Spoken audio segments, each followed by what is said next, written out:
Welcome back to the Empire Podcast by The Verdict's In. I'm your host, Nicole. I'm Gary. And today we are talking about Season 1, Episode 9 of Empire, entitled Unto the Breach. It was written by David Rambo, who has done Revolution, V, and CSI. Okay. And it was directed by Anthony Hemingway, who has a very impressive resume. He has done Shameless, The Newsroom, Power, and Orange is the New Black. Wow. Yeah, and Newsroom, it was on HBO. It only had 3 seasons, but I still recommend that show. It came off maybe a year ago. Yeah, 3 great seasons. 3 great seasons. I loved it. I really loved that show. And then, of course, Shameless, Power, Orange is the New Black. Great shows as well. We actually cover Orange is the New Black. So yeah, we start covering it this past season, Season 3. So go ahead and check out that if you're a fan of Orange is the New Black. But let's get into the episode. What did you think? We just finished watching. Oh, it was a great episode. This was an Andre episode. Yeah.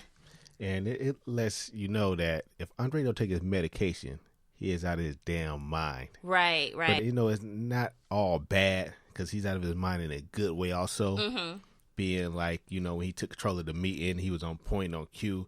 So just kind of let you know that the medicine suppresses his personality. Personality, yeah. Right. Personality that, without the medicine, he could go. He's on. He's sharp. Mm-hmm. He's a brilliant person. But then there's also a curse to go along with that gift. Right. Without the medicine, that the Superman turned from like the Superman that we all know and love into the dark Superman. Right. That S on his chest turned from blue or red to black. Okay. Is there a dark Superman? Yeah. Oh, wow. I didn't know that. I did not know that. I guess that's what's going to happen on Batman v Superman. Nah, I don't know. Okay. Yeah, I don't know if they go that far with it. Okay. I kind of thought Hulk, he's either Bruce Banner. Yeah. And then he turns into the Hulk when he's not on the medicine. That's kind of what I thought. Yeah, but yeah. I mean, Okay. he could be Bruce Banner and the Hulk without his medicine. Right. Because like I said, it shows that his personality came out. He's on point. He's sharp. But there's also a side effect to it. Right. And I've known a few people. Well, I knew a lady before that had bipolar, and then a sibling of mine has been diagnosed with bipolar. But she does a lot of different things that could affect that decision making as far as if she's bipolar, or could it be from something else. But right. I do know that you have to take your medicine. And there's a lot of people who think, oh, but I don't need it. Just like we saw him kind of throw his medicine away, not trying to get too far ahead. But I'm glad they're just bringing this to the front line. Because I think that he feels like his medicine make him passive aggressive. Yeah, it's holding him back. It's holding him back, right? Instead of moving forward, which it could be. Mm-hmm. It could be holding him back because he's always he doesn't have that personality that catch you in the show. Yeah. That make you want to watch. Like, oh, okay, Empire's coming on. I wonder what Andre's up to. Yeah, you never think. Yeah, that. you never think that. But at that meeting with Travi, I was like, I like this Andre. Yeah. He had personality, he had spirit, right. He had bunk. So I did like that Andre, but I was also at the same time scared because I was like, that's not the Andre I'm used to seeing. Right. So he's cool right now. He's fine. It's kind of like a friend that's drunk, that's tipsy. And like, oh, that friend is so much fun to drink with. She, we're having a good time, and she's just a little bit tipsy. She's fun. She's fun when she's tipsy. Yeah.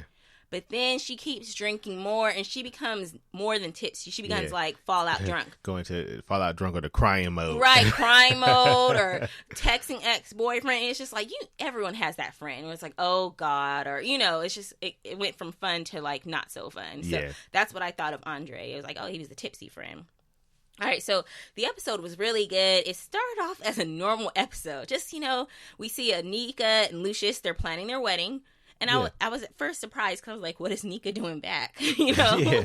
She just go betray him and then come back like nothing happened. But at the same time, Lucius does the same thing. So, but Cookie comes and storms in. She's being hella loud. And she says, Anika's been working with Beretti. She had Portia try to spy on me. But in turn, Portia spied on her. And she's met with Beretti. She's betrayed you. Yeah. So what did you think at that moment? I wasn't sure whether she betrayed him quite at that time, because when this episode ended, it ended with her going in there, but we didn't actually get to see what was going on. Yeah, what took place. So I didn't know whether she betrayed him, had some information, or whether she was trying to play Beretti. It was no telling. Mm-hmm. So when Cookie stormed in, And with what's her name? Portia. With Portia. Oh, Portia did an excellent job this episode, by the way. But when she stormed in with Portia, I thought maybe they was gonna accuse her and she was gonna say, "Nah, you know, you may thought I was doing that, but this is what I was doing. Lucius may have sent me in there, whatever." Mm-hmm. But no, we find out that Cookie was right, and Portia, her spying, her I don't know what you call it when somebody pay you to do something, but in turn you do it. Yeah. You do it, but you're doing it to them. Right. She was a double spy. Yeah, she got paid to spy, and she did her job, but she just spied on the wrong person. Yeah, so I'm glad that came back because we only saw her real quickly talk to Portia a few episodes ago. Yep. And then I kind of forgot about it. Like, I guess Portia never said anything, and that was just one and done. So that was cool that they brought that back. I was surprised that Anika, she took it very well. Like, you know, I mean, people are yelling at her. Cookie's throwing her clothes off the balcony. Like, what the hell? And she just, like, walks out. She doesn't really try to explain herself. She don't try to get her stuff or nothing. Yeah, she don't try to get her stuff or anything. And then Portia comes and snatches her phone. Cookie says she can't use the car because that's Empire's car. Like, Anika, I mean, even though she was in the wrong, but she was still very calm. Like, she was a calm person. Yeah. Because I would have been like, okay, F you, I'm taking this stuff anyways. Like, what are you talking about? Anika had to know that this day was coming. Mm-hmm. But it happened so fast. She had to know that one day this would happen if she kept playing her game. She was playing, if she was playing this game, maybe she would have got all the artists and would have been gone. Mm-hmm. And maybe this would happen. So you had to plan for the worst along with the best. But at the most, she only could have been planning this at a week the most, because the white party still just happened. So I'm assuming she wasn't really a bad guy for long. She was like a bad guy for a day, and then she gets caught. Like, that's the worst kind of criminal activity. Not criminal, but like betrayal ever. That's like the shortest time of betrayal. Don't you think? I mean, it doesn't go into how long after the white party. But the remember, they were going to get married a week after the white party. Yeah. So they're planning their wedding. So it couldn't be more than a week at this point. Probably a week at the most. Yeah, you're right. Okay, that's still pushing it, because you wouldn't be planning your wedding still up until the day before the wedding. Yeah. But anywho. But like Lucius said, he said, were you going along with this so you could steal my artist? Right. Which she was at that time. Lucius threatened her here. He says, you know what? Your life can depend on it. You need to let me know what you told Brady. Yeah, he said, when someone like me say please, your life can depend on it. Right. No. He said, when someone like me says please, it really means please. And he says, when someone like me says hear me out, it means hear me out because your life can depend on it. And that's when she's like, dude, you threatening me? And he was like, well, if you told him I had ALS, they're going to find out your dad committed fraud. Right. So she didn't say anything, but I know, because we see later when she's talking to Brady, I know she didn't tell him that, because she's a smart girl, and I'm pretty sure she thought that all the way through. Well, when he said that, you could tell that he brought her back down to reality a little bit. Right. Like maybe she would have brought that up later. Yeah. But now she realized, like, oh, shit, Lucy's right. Yeah.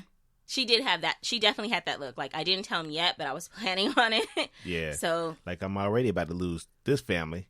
I don't want to lose my real family or my other family. So, well, Brady comes and picks her up, and it's an unfortunate thing. Like, I know Anika's the bad guy, but at the same time, Lucius is the bad guy. But it just something about. You know what? We want to paint Anika in that bad picture. Mm-hmm.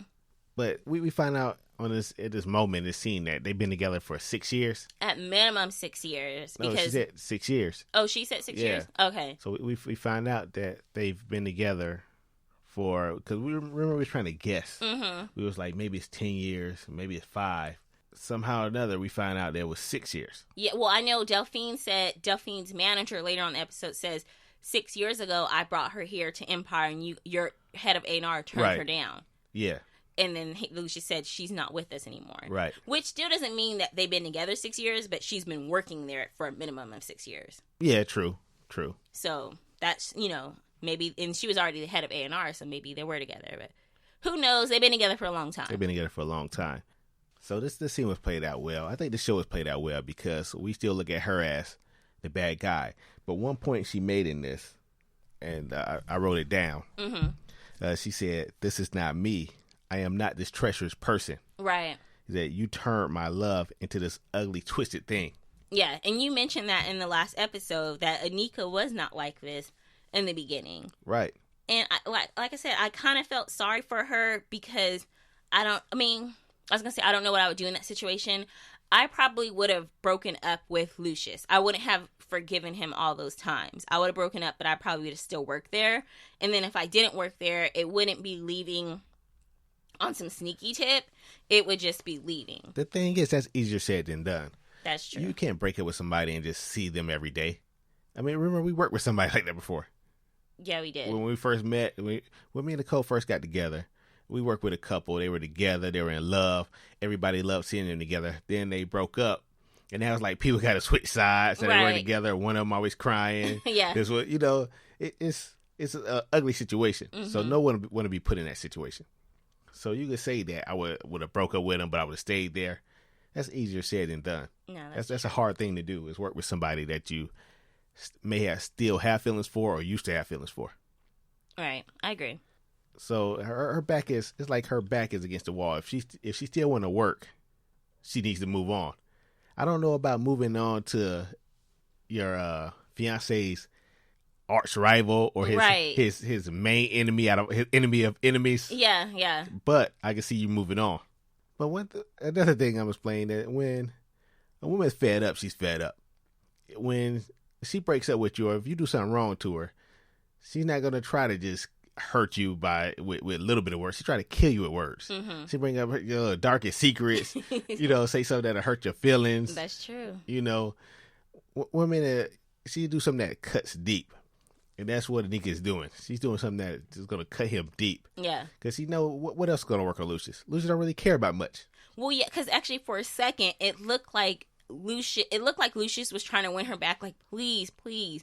And it looked like she kind of cared. And then he was like, tell me what you told Reddy. And she's like, damn, that's all you care about, She's like, that's still what all you care about. You don't even care about losing me. You care about what you may lose as far as your business goes. Right. But I want to know, like, how they're going to fit her in, at least for season 2. Like, I mean, I don't know how they're going to fit her in for the rest of the season. She's just going to be, like, that arch nemesis now. But, like, I know she's planning on coming back next season. So, like, what would her storyline be if she's not an Empire? Are they going to always focus on two different companies? It's like, are they going to break Empire up for next season? Yeah. So we'll see. But you know what? We're still on episode 8, 9? 9. We're still on episode 9. We don't even know if Empire is going to be around. Yeah. So for next season. That's true. Well, I know, but I've seen the season finale. Okay, but we, as a whole, if for people who haven't watched, we don't know yet if Empire is going to be around for season 2. Right. I'm getting so excited. It's just like, it's really good. Like they've made a fan out of me. I'm really excited about the show. So now I see why people are standing for it. All right, so next we get Jamal, because he was singing. Man, I started cracking up laughing in the video. I guess Ryan, the photographer, documentary guy, he shot a video for Jamal. But I swear it was like that famous D'Angelo video from a long time ago. The high-pitched voice. Yeah. That's what it reminded me of. If you guys have never seen that video, Google it. It was so big back in the 90s, like late 90s probably. Yeah, probably. Yeah. Probably. So anywho, he's singing that. Yeah, I didn't care too much for it. Yeah. I didn't care too much for the song choice. I just don't. I don't care too much for artists that you can't get a real feel for the artist. Okay. Like, they style change up so much, they may be, it's become unrecognizable. Yeah. Usually people gravitate to an artist because they like that artist. They like the artist's voice. They like what the style, the tone and everything. Mm-hmm. They can listen to a song when this certain artists come on, and it don't matter what song it is, they can tell their artist, like, oh, okay, yeah, that's Jill Scott right there. Mm-hmm. I don't have to hear, when it's a new song, I don't have to hear the DJ or VJ say, oh, that was Jill Scott, because I already know. Yeah. But it's like Andre is good, but he haven't found his particular voice. Mm-hmm. He's just all over the place with it right now. Okay.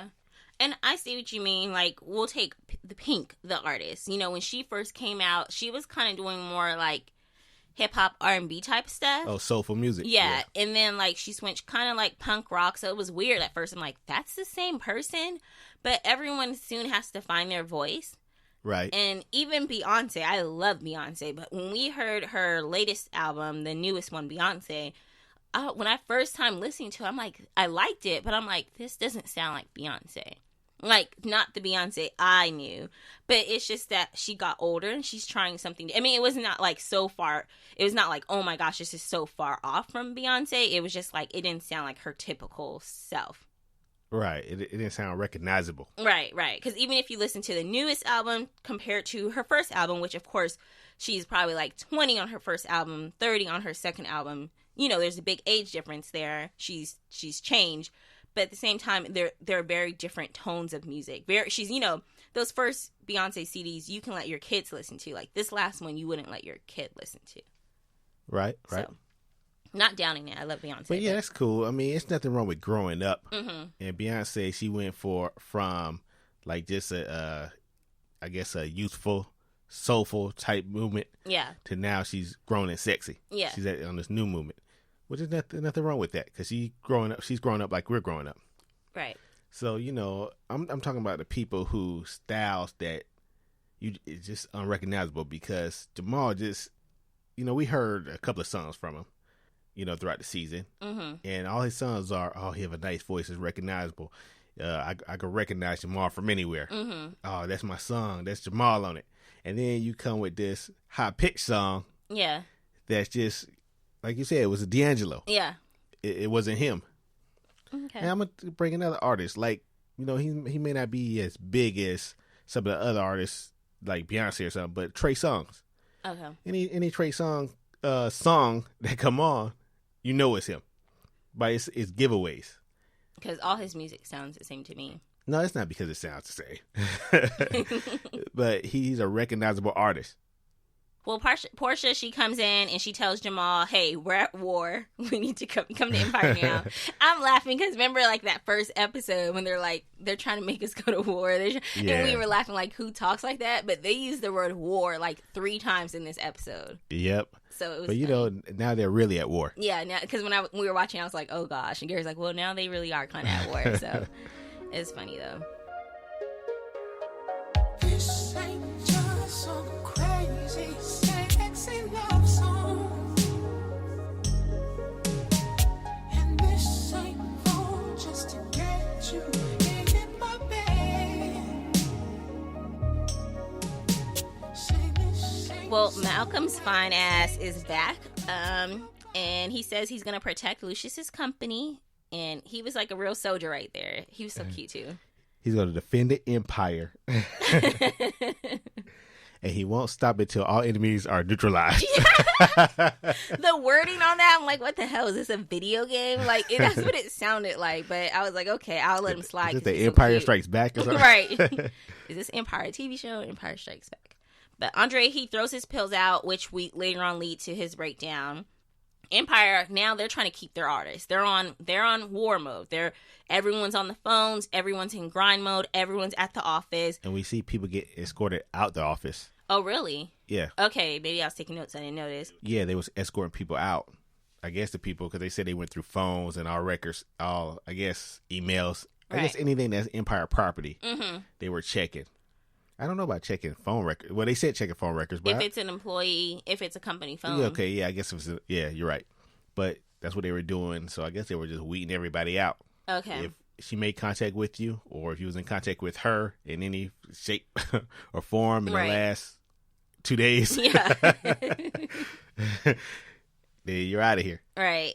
I love this scene mainly because I'm a big fan of Jerry Maguire. And I got like Jerry Maguire vibes from it, you know, when he knew he was getting fired and he was on grind mode. So I just love that scene because I just really thought like, oh, Jerry Maguire. And Lucius, he's like, you know what? It's time to draw blood. I'm sorry. Once again, it was like some corny lines up in here. Like, it's time to draw blood. It was like, okay, we get it. We get the dramatic effect right now. No, but you saw Cookie was feeling it. Okay. When he said it's time to draw blood, Cookie looked at him. You know, she had this look on, this priceless look on her face, like, that's the Lucius I love right there. Of course. Well, Cookie, you know, it's like, it's hard for her after she's been in prison for 17 years.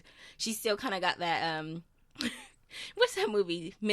Don't be a menace while drinking juice in the hood. Yeah. Remember, like when the guy left prison, he's still walking around with a knife and stuff, with the shank and everything. Yeah, it was like she's still like in prison mode. Like this is like, oh, this is reminiscing. This is home for her when shit's about to go down. I think she think it's sexy when Lucius, the street Lucius. Okay. She's still in love with the street Lucius. Okay, that's probably it as well. Because she had a look on her face like, oh, that's my man right there. It's like a little bitty smile, but the glisten in the eye. Yeah. Well, one of their artists they need to save is Royalty. And, of course, he's at Ghetto Ass Studio. He's, like, one of their hardcore rappers. Like, he's a rapper. Yeah, I wonder if Ghetto Ass Studio the only other studio in town? Besides Empire and Beretti Studio. I don't know. Ghetto Ass Studio, you think if they were getting all this business, they wouldn't be in the ghetto anymore. Yeah, or they just... or that's their thing. They probably can't, call it Ghetto Ass Studios if they're not in the ghetto. Not in the ghetto, yeah. So it's like, he might go home at night to his, like, nice house in the mansion or somewhere. Drive an hour out. Right. As soon as he closes up, drive an hour away to his house in the suburbs. Right. Well, we see another Empire artist, and she is now auditioning for Creedmoor, Veronica. And Veronica's the one that started the season off. She was singing in the first episode. Beautiful voice. Very beautiful voice. This was definitely a loss for Empire. Yeah, they took a hit on that. And you can kind of tell she wasn't happy there back when her and Tiana were taping that music video a few episodes ago. And she was like, oh, Tiana's bumping into me. She's trying to get in the front. So you knew this was an artist that wasn't feeling appreciated. Yeah, she said she deserved to be in front. Right. She deserved to be in front. I mean, she has the voice. Yes. But Tiana has the look. That look, yeah. I guess the look that they're looking for. But you know what? I know a lot of people, real quickly, always say, like, oh, you have to have the look, you have to have that. But really, I think maybe 10 years ago you did. But, and I'm not trying to talk about this artist, like, saying that she's not attractive or anything, but, like, just take Adele, for example. And she's fine. I'm not saying anything bad about her. But she's not what the quote-unquote typical... pop star. Well, she's not a pop star, but the typical look of a rising star is, or someone that's big. She's not. Right. She doesn't look like Beyonce. She doesn't dress like Beyonce. She doesn't dance at all. But Adele, when I tell you, like, one of the best artists ever, her album. Well, she has album 19, 21, and then now 25 is supposed to come out later on this year, which I can't wait because those albums are like the best. I love them. We love Adele. So to me, I don't feel like that same thing goes that you have to have a certain look. I think right now, if you have that voice and that talent, eventually people will hear you. Yeah, true. Because you have Adele, Jill Scott, Angie Stone. Right. I mean, they don't have the typical look that, or the quote-unquote entertainers look that they always say that a female artist should have. Right.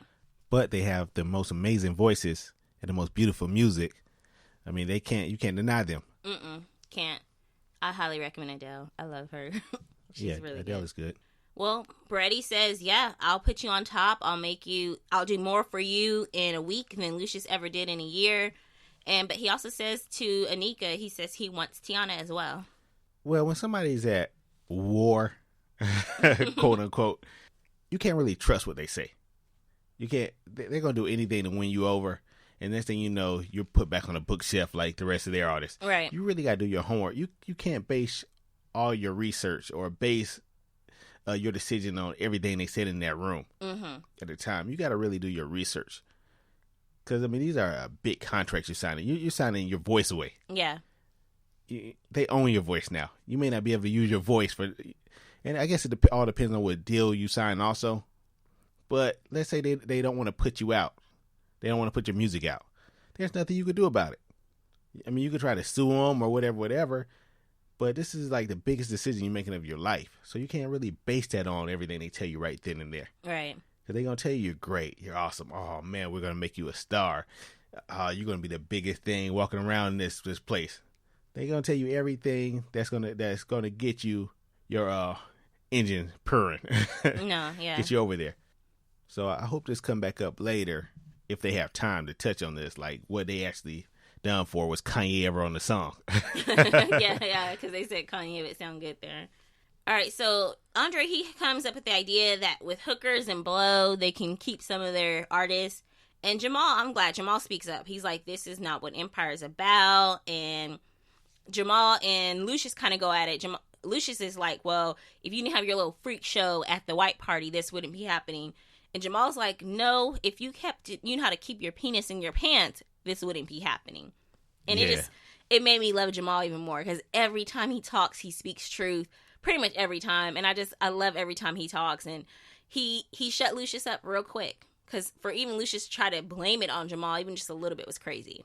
Yeah, Lucius never want to take the responsibility for anything. Mm-hmm. You know, I'll touch on that a little more later on. But that's just my feelings on Lucius. And of course, we see Brady. He's trying to get inside information on a Lucius from Anika. But luckily, Lucius has already kind of warned Anika. So she learns to keep her mouth shut. But at the same time, she also sees that Brady may have some other intentions for her because he has his hands on her knees and, you know, like, what else you got to tell me about her? And it's like, that's inappropriate. And she shut him down. Yeah, but what did she expect when she went over there? When she went over there to Lucius' enemy, what did she expect he would think? Did he expect that he wanted her for a talent? Did he poach her before? Or did he take her in just because she worked for Lucius? Yeah, because we do see that she went to him. Right. Now, it doesn't mean that he's never tried to poach her before. It doesn't mean that, right? But still. But, I mean, that's the big question. Because if he never tried to poach her before, that means he don't really want her for her talent and what she could do for them. Mm-hmm. He want her for what she could do to hurt Lucius. Right. And he'll probably throw her out when he's done. Well, I mean, we'll see. That's the type of person he seems like. Right. Because I'm pretty sure he already has somebody that's the head of A&R. Mm-hmm. So where does she fit in? Cookie goes to Ghetto Ass Studio to go see Royal T, the rapper we mentioned earlier. And there were bullet holes all in the glass at the studio. Yeah, sometimes stuff go down in the studio. Yeah, shit gets real at Ghetto Ass Studio. Yeah. But sure enough, Creedmoor's people are there. They're poaching Royal T as well.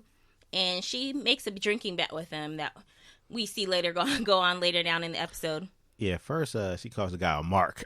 Yeah, I thought I was kind of scared for her because even though I'm sure Cookie can take care of herself, these were big men that were there. Like, he was way taller. I mean, I would just be kind of scared to say anything to someone. But yeah, because and then also for a second I thought people were gonna be like, "Hey, is a Mark like a snitch?" I'm assuming, right? Or is it a police? No. Mark could be just a guy that's I can't even think of a politically correct word to use. So I'm about to say all type of words, but a Mark is someone who's only pretending to be gangster. Oh, okay. He's a wankster. A wankster, yeah. Okay. A buster. A buster. That's what I was gonna say. Buster. Yeah. Okay.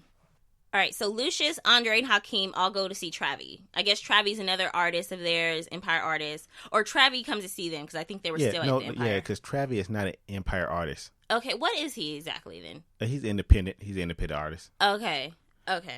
But remember, Hakeem, told his father, like, hey, I spent some time with Travi, and, he said he's a big fan of yours, so maybe I hooked that up.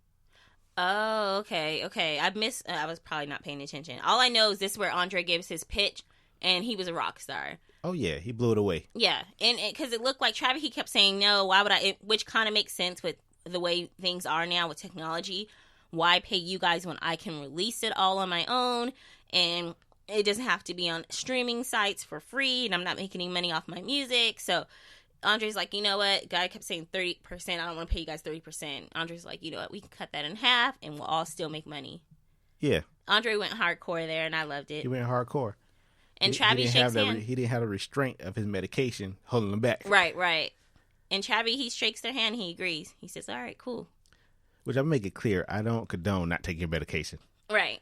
I'm just saying that you could just tell the difference when he was on his medication and when he's off it. And I'm not talking about just the crazy moments, but I'm talking about, like we said before, the personality. Yeah. And well, a few episodes ago, Rhonda did say you probably need to get your medicine switched up a little. So I'm pretty sure the Andre she knows may be that Andre there. I mean, we don't know the real Andre that she knows. So that's probably why she's so supportive, because he maybe is sometimes fun and just carefree and things of that nature. But either way, she's a down-ass chick, like you've been saying. Yeah, she is. And we get to see Jamal and Delphine. Delphine is played by Estelle, the singer.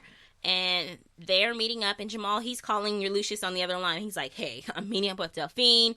She's a big fan of yours. We can get to meet her. You need to come and meet her. Supposedly Delphine is huge. Yes. She's a huge star. Yeah, she has like 3 platinum albums. Right. So that was cool. And at the same time, Lucius, of course, is busy doing his own thing, trying to, put out a fire, so he's not answering Jamal's calls. And we get to see Delphine and Jamal sing with each other, and I like that. Oh, yeah. Was that an original song, or was that one of her songs? Have you heard that song before? No, I haven't. Okay. Well, I haven't before Empire. No. Right. They're making some good music on Empire. Yeah, they are. We all make mistakes. You might fall on your face, but you gotta get up. I'd rather stand tall than live on my knees. Well, we get back to Ghetto Ass Studio, and Cookie, she is practically the last man standing. Yeah, we see all these big men laid out on the ground. Right. Laid back in a chair, got nodded off at the keyboard. They drunk way too much. They are not on their feet anymore. And the royalty, he says, if you could take one more shot and still stand and walk out of here, then, I'll stay. And she was able to do it. And just one thing I want to say about this, she was super drunk here. Yeah. But later on, I know it's a long ass day, but later on when she gets back to the studio, she back to Empire, she seemed perfectly fine. I'm like, what the hell? Like, okay, because when Malcolm comes and meets her, when she's getting robbed and everything, she was drunk.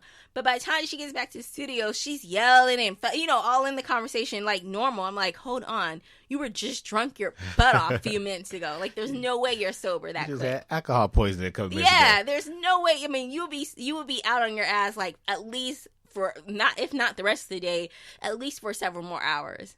Yeah. Well, I think the rest for of the day, based on how those guys look. The rest of the weekend or whatever. Right. So I'm like, come on. When I have a hangover, I drink Friday night, and Saturday I wake up with a hangover. Like, Saturday, my whole day is wasted because I have a hangover. I'm so tired, and yeah, you need to recoup. So, but as we mentioned, Malcolm, he was spying on. Well, not spying, but he was outside the studio waiting for Cookie. Yeah. Yeah, he followed her there. Right, which was good because she almost got robbed. Or she did get robbed. She did get robbed. She got robbed. Her purse got snatched. But they ended up fighting that guy off real quick. And Malcolm was, he definitely was her man of S.H.I.E.L.D., I guess. What's it called? Her Prince Charming. Her Prince Charming, yeah, this episode. And it was funny because she was, like, trying to flirt with him. And he's like, dude, Lucius still loves you. And she's like, Lucius don't love nobody but himself. And he's like, no, I see the way he looks at you. It's something intense. I'm not going to get involved in that. Yeah, he said he studies people. Right. That's his job. He should know that Anika is, what Anika did with Elle, or he should know Lucius's secrets, or maybe he does. I don't know. Yeah, maybe he knows them. Who knows? But I know she said, come get these cookies. Come get these cookies. I was just going to get to that. Oh, I loved it. I loved it. And he should have been the cookie monster. He should have been the cookie monster for real. Because I'm like, what? I'm joking. That's his boss. Yeah, you don't want to lose your job, but it was good. It was fun. A good scene. Yeah. And there was definitely some chemistry there between Malcolm and Cookie. Yeah, you could tell that he may have feelings for her, or he's really concerned for her. Mm-hmm. I like that. All right, so we see Andre and Jamal we see Jamal and Hakeem. They're looking for Andre, freaking out, and right as they get in the elevator, Andre pops up like shit ain't happened, And they're like, where were you, dude? Well, he doesn't know that Travi decided to get with Peretti. Right. That's true. I mean, this news haven't made it to him yet, so he's still living on his high like, oh, shit, I killed it for that medication. Yeah. Well, he comes in, he has bags full of stuff, and then he also says he just bought I forgot, some type of car. He bought a car. You say Lamborghini? Lamborghini, something. He bought an expensive-ass car, and he's like, that's what they're going to give to their artists to stay. And they're like, dude, we need that money for something else. Dad, and Hakeem's like, you're going to be in so much trouble. Like, Dad's going to be so mad. Yeah, like, ooh. Ooh, you're going to get a spanking. Yeah. That's what it was. But Andre, next thing you know, he gets mad, attacks Hakeem. And that's when the elevator goes off. And Andre, he breaks down. He has a little moment in the elevator, and it was kind of sad. That's a big moment he had. Yeah, I mean, it was not a little moment, but he starts talking to himself like, how do I get this car back? I gotta take this car back. Like, maybe we just won't tell him about the car. Maybe like, just give it to somebody. Somebody take it. Somebody take it. Yeah. So Andre, I know I laughed the other day when he had his little own moment in the shower, and I was saying he was trying to get a Golden Globe Emmy or something. Yeah. But honestly, I did think this actor did a wonderful job.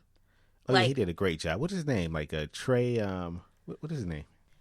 Trey Byers. Okay. Yeah. So, yeah, he's a wonderful actor. I thought he did a really good job in this scene.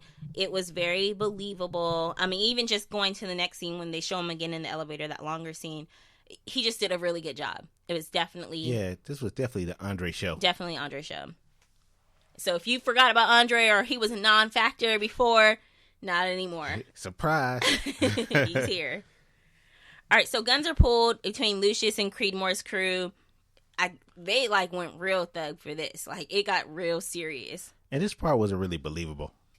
Yeah, because they were all in the middle of the street in the middle of the day? Middle of the street, middle of the day, all in business suits. And they're pulling guns out on each other. Beretti even pulls a gun out on Lucius. Has a gun, which that just made it just more entertaining and funny to me than anything. Yeah. I mean, come on. Yeah, it was a little far-fetched. Come on, you're this big, high guy. Someone could easily have took a picture of you with that gun. I know. I just don't see them walking around with guns. Yeah, you have bodyguards, but I don't see your bodyguards just pulling the gun out. Right. I don't. This whole gangster stuff, once you get to a certain level, is really nonsense to me. Yeah. I mean, it's really that's what it is. It's nonsense. I mean, it's not like it's Suge Knight or somebody. Yeah. But even Suge Knight, he wasn't walking around with a suit on. He had his gangster outfit on. He was just gangster all day. He wasn't trying to play no other role. But it just was so unbelievable. It was a scene that just wasn't needed. I thought so, too. I thought it was just a little too far. I mean, if they wanted to make us believe that the war is real, we already knew the war was real just by being a business war. Right. Now, the business war didn't need to be streets for us to understand what was going on. Mm-hmm. And they tried to take it to the streets, but they went way past the streets because the streets don't really operate like that. Yeah. It was almost like a scene from West Side Story without the dancing. Yeah. That's what I thought of, you meet me there, we'll meet here, da-da-da. No holds bar. So it was just crazy. But Lucius, he says, you and Travi deserve each other, and he walks off, so. But you're right, though. That was like a street scene from, the West Side Story. Yeah, it was. It's like the producer of the show, the writers, they know about the music business. They know inside the business. But, when you try to write about something you really don't know about, off a couple, I guess, movies you've seen, yeah. It just kind of get really weird and funny. Yeah, it does. He's he wanted something gangster, but... Yeah, have him pull his gun out. Right. Have Beretti pull his gun out. You know what? We don't want Lucius to be scared. All guns out. Yeah, Lucius don't scared. As soon as Beretti pulls his gun out, have Lucius walk just a little bit closer to him. Show that he's tough. It's just a little too much. I agree. There's not enough guns. Everybody pull a gun out. Let's get some extras over here. Right. Hey, y'all pull y'all guns out. We're in the middle of the day. Cars are going by, but it's all good. But yeah. And you can't do that. This is a camera phone world. And sure enough, as soon as they get back in the car, Malcolm's like, we're being attacked from the inside. Elevators are down, phones are down, which is why the elevator that Hakeem and them were in turned off. Yeah. So things are going crazy. The only thing I can think is maybe that's why Brady had to meet him there, because that's when his people can infiltrate the system. I'm not sure. Yeah, maybe. And sure enough, we get back to the elevator, and Andre, he's still having his breakdown, and he's like, you guys don't remember how hard it was. You guys don't remember the hard times. I'm the one that was there. I'm the one that remembers it all. And so I kind of hope we get to see flashbacks. I mean, we saw that flashback of Andre protecting his dad. Yeah. But, I wonder what else. What else does he mean hard times? Well, I'm pretty sure it was very hard times. His parents were drug dealers. Yeah. His mother got locked up. I'm pretty sure there was craziness all over the place. That's true. He said gunshots outside the house. His father, supposedly, according to Bunky, killed a couple of people in the past. Right. So, it's probably a real gang war going on. And that has to be scary for a kid to see, police come to your door. So he was there before the Riches. So he probably remember all that. Right. Well, they was there also, but they're probably too young to remember. Exactly. Yeah, definitely Hakeem. Yeah, definitely Hakeem. Okay. Well, Jamal, he tries to talk to Andre, and he starts singing Lean on Me, and I literally was almost in tears at this point. I was just like, oh my gosh, this is so sad. And the brotherly love. And the brotherly love, that's exactly what I have in my notes, the brotherly love, and I really liked this scene. I really thought they did a good job there. Especially with the lighting, because it was dark on the elevator, but it was just that kind of like neon, like a green, not green, like a blue kind of highlighted light. You know, like off light. I like that. So I just really like that scene. So back at the Empire, this is what I mean. Like, Cookie, she's fine, okay? She comes in, she's like, Tiana's on her way to go see Anika. They cannot lose her because she's too big of an artist. I'm like, damn, Cookie, you done recovered quick. Like, mighty damn quick to be, just drunk off your ass. Yeah, a car ride over. Right, just a car ride over and she's fine. And that's when Jamal's trying to convince Lucius to go see Delphine. And Lucius doesn't want to hear him. And Cookie's like, what? Delphine is a way bigger artist than Tiana. Why are you tripping, Yeah. She's like, you go see Delphine. We'll go take care of the Tiana thing. It's funny because even Hakeem said it. Yeah, Hakeem said it. Like, Delphine is huge. Right. And Jamal, sure enough, he schools Lucius. I love it when he schools Lucius. He tells him, put aside your played out homophobia and get to business. You're always saying business is number one, and you're about to let me, just because I'm the one bringing Delphine, it's going to look like you don't want me to get that credit, Yeah. So I just thought, I thought that was once again a good conversation. And real quickly, I don't think we mentioned it because it already happened earlier. Lucius was promising the Empire again to different people this episode. Did you notice? Yeah. Everybody gets Empire. Everybody gets Empire. Every episode, he promised Empire to somebody different. He told Hakeem, he's like, I want to leave it to you. I'm going to leave it to you, but you need to prove yourself. Yeah, and then he said, I want to hand the torch over to you. That's why I have you follow me. Right. Yeah. And then later on, though, when Andre's like, I'm not your son, you don't care about me, he doesn't say Empire is yours, but he kind of promises it to him then, too. And I'm like, damn. He promised it to everybody. But he tells Malcolm, he's like, Andre's not allowed out of the building because, as you mentioned, a father knows, remember, I've always kind of said, do they know? And yes, they know. A father knows when something's wrong, and Lucius knew something was wrong with Andre. Yeah, I mean, that is a parent, period. I mean, I'm pretty sure they had to go get his medications. Right. I'm pretty sure he didn't become bipolar overnight. Mm-hmm. It probably happened at a young age, or probably not too young, but at a younger age than what it is.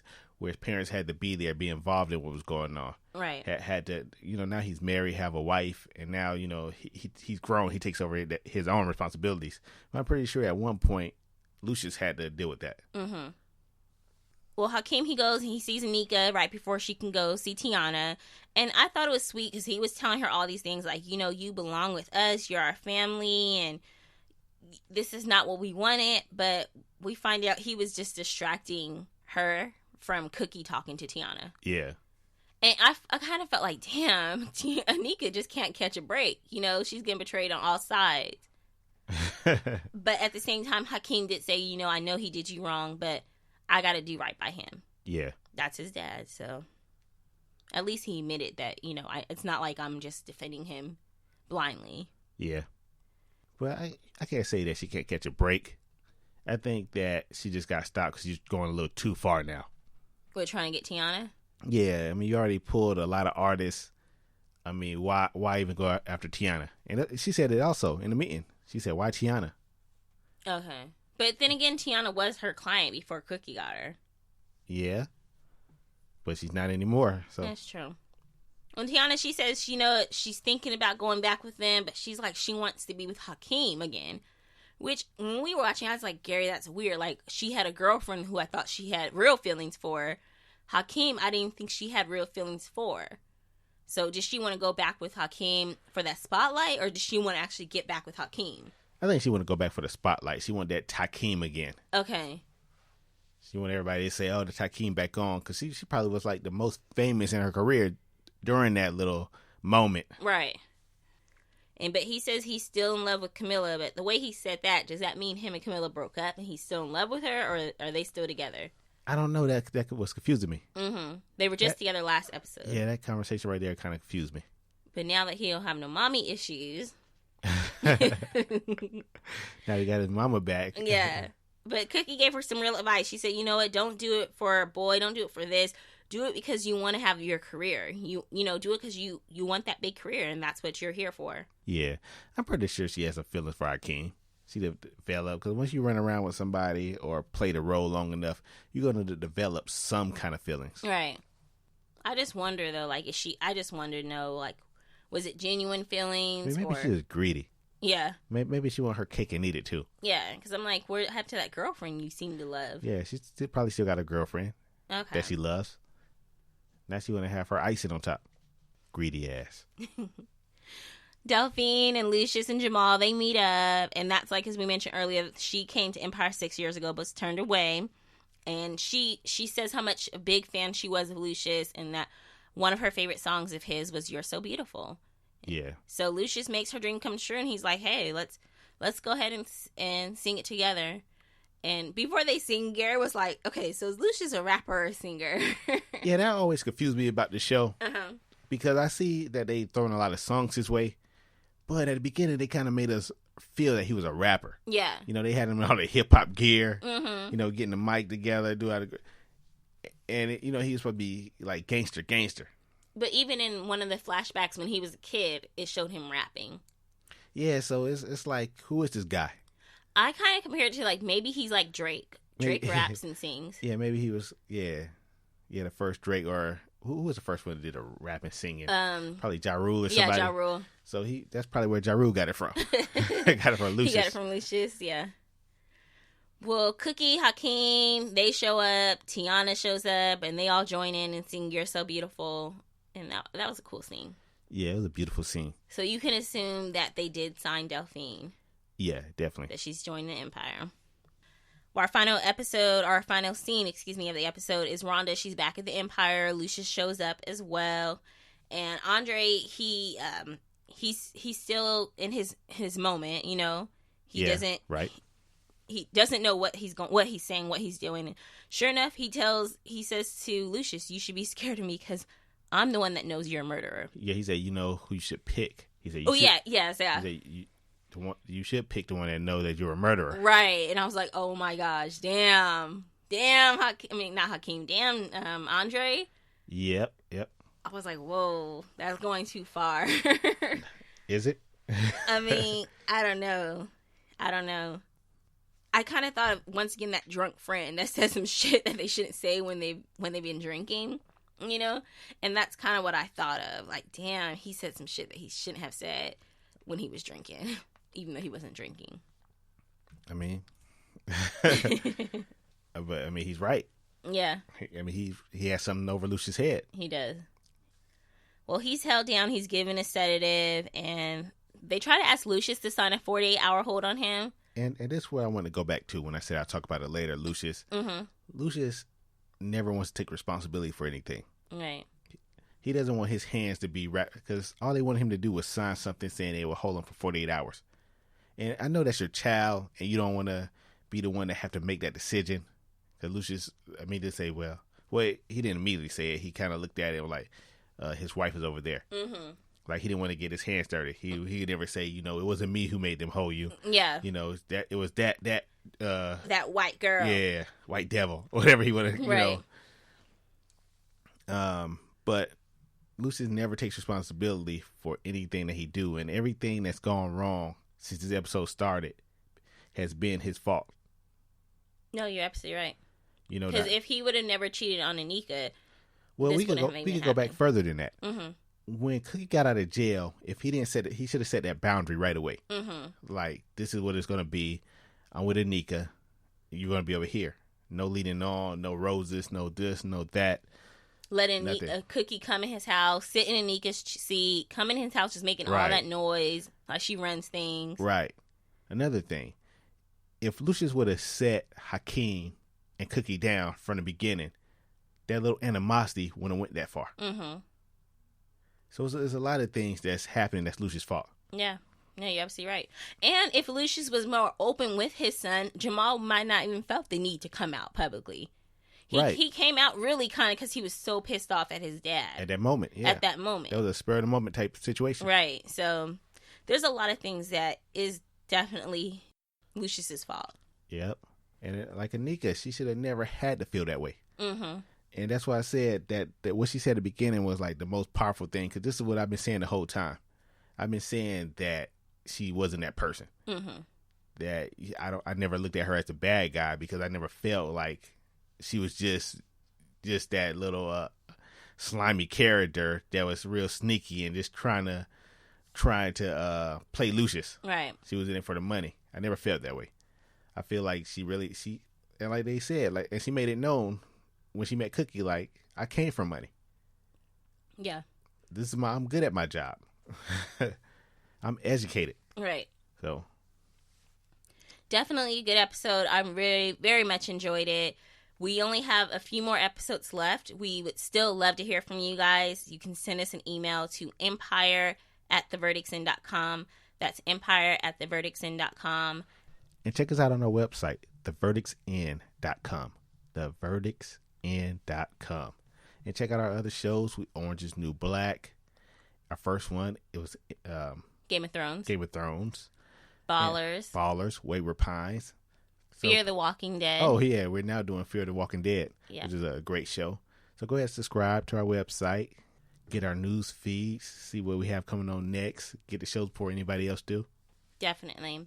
We appreciate you guys listening. As always, make sure you also leave us a review and rating on iTunes. Thank you so much for listening. I'm Nicole. And I'm Gary. Have a good day. Lean on me when you're